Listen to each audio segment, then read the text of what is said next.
High guys, আসসালামু আলাইকুম। Welcome back to my channel মেদি কিচেন ব্লগ। আজকে হবে আমার ভল্লো রান্না। সবজি বাড়ি আসলাম, বহুদিন তো সবজি বাড়ি আসা হয় না। সবজি ছেঁড়া হলে আর কি ভল্লো ছেঁড়া হয়, যেহেতু লোকাল ভল্লো আর কি আমার ছেড়ে আর লোকাল মাছ দিয়ে রান্না করা হবে। ভিডিওটা দেখতে স্কিপ করবেন না। সবজি আমার ফাইনালি কাটা প্রায় শেষে। আজকে স্পেশালভাবে সবজিটা রান্না করা হবে। এইভাবে রান্না করবেন আর কি, মানে একজন একরকমকে রান্না করে খায়। আজকে আমি মানে অন্যভাবে রান্না করি। তা ভিডিওটা দেখতে থাকবেন আর কি। ফার্স্টে আমি 3 পিস লেস নিলাম আর কি। লেসটা এইভাবে আমি মানে কষিছুং আর কি, কষিয়ে হলুদ লবণ দিয়ে অল্প মেরিনেট করে থোয়া লাগবে 5 মিনিট মতন। তারপরে শুকনো লঙ্কা, কাঁচা লঙ্কা, রসুন, মরিচ, মানে সব কিছু আর কি, পেঁয়াজ চলে সব কিছু মিক্স করে নিম। মিক্স করে নেওয়ার পর সবজিতে রান্না করলে ওভাবে রান্না করলে ভালো লাগবে আর কি, টেস্ট বেশি লাগবে। আমি প্রায় সবজিতে শুকনো লঙ্কা, কাঁচা লঙ্কা মিক্স করে রান্না করা হয়, সব কিছু সবজিতে এমন করে রান্না করা।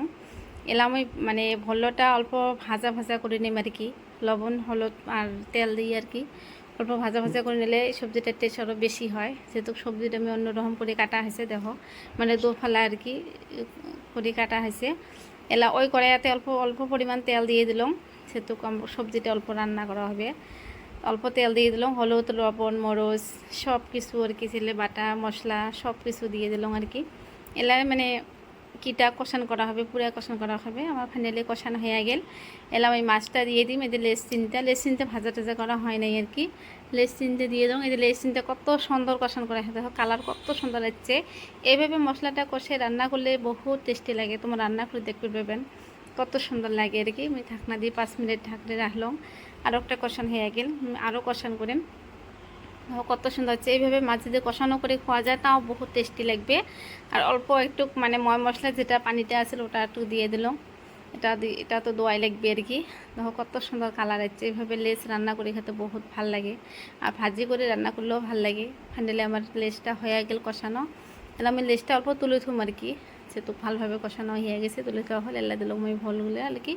দেখো ভলগুলো কত সুন্দর হয়ে গেছে, সেহেতু অল্প মানে ভাজা করা হয়েছে। কালারটা অন্যরকম আসি গেছে আর কি, একদম সাদা কালার নাই। এলে এইভাবে রান্না মানে কি নাড়াচাড়া করা লাগবে, করলেতেই ভাল লাগবে আর কি। এলা আমি ঢাকনা দিয়ে ঢাকি দিম 5 মিনিট খানেক। 5 মিনিট ফাইনালে হয়ে গেলে আমার সবজি প্রায় হওয়া মুখত আর কি হয়েছে। এলা আমি মাছটা দিয়ে দিলাম আর কি। মাছটা দেখো দেওয়ার পরে সবজিটা আরও কালার কত সুন্দর আসি গেল। বহুত লোভনীয় হচ্ছে খাইতে আর কি, মজা লাগবে। যেহেতু বড় বড় করে সবজি কাটি দিলে টেস্ট আলাদা রকম হয়ে যায়, যে কোনো আলু ঠলু দিলেও ভাল লাগে আর কি। বড় সবজিরই টেস্ট আলাদা হয়ে যায়। তা যেহেতু আমরা আগত ভরলো মানে ছোটো ছোটো করে কাটি কাটি খাসি, এলা বড় বড় করে মুই আজকে কাটলো। আর তোমরাও সবাই নতুন স্টাইলের আর কি। ফাইনালি আমার রেসিপিটা হয়ে গেলে আর কি, দেখো কত সুন্দর হয়ে গেছে। এলা ডাইনিংয়ে নিয়ে গেলো, ওগুলো ভাত বাড়া হল। তোমার ভাইয়া খাবে, মই খাম আর কি, যেহেতু দুপুর টাইম হয়ে গেছে। তাই তোমার ভাইয়ের মতো দিয়ে দিলাম। তা ওকে, বাই বাই, আল্লাহ হাফেজ। আমার ভিডিওটা আজকে এ পর্যন্ত। আমার ভিডিওটা সবাই লাইক কমেন্ট শেয়ার ফলো করবেন, আমাকে অল্প উৎসাহ দেবেন, সাথে যেন আমার আগবাড়ি যাবার পাই। তোমার মতো থাকবে ভাই। তো কত সুন্দর টেস্ট হয়েছে, আমি খেয়ে দেখলাম আর কি। Bye bye.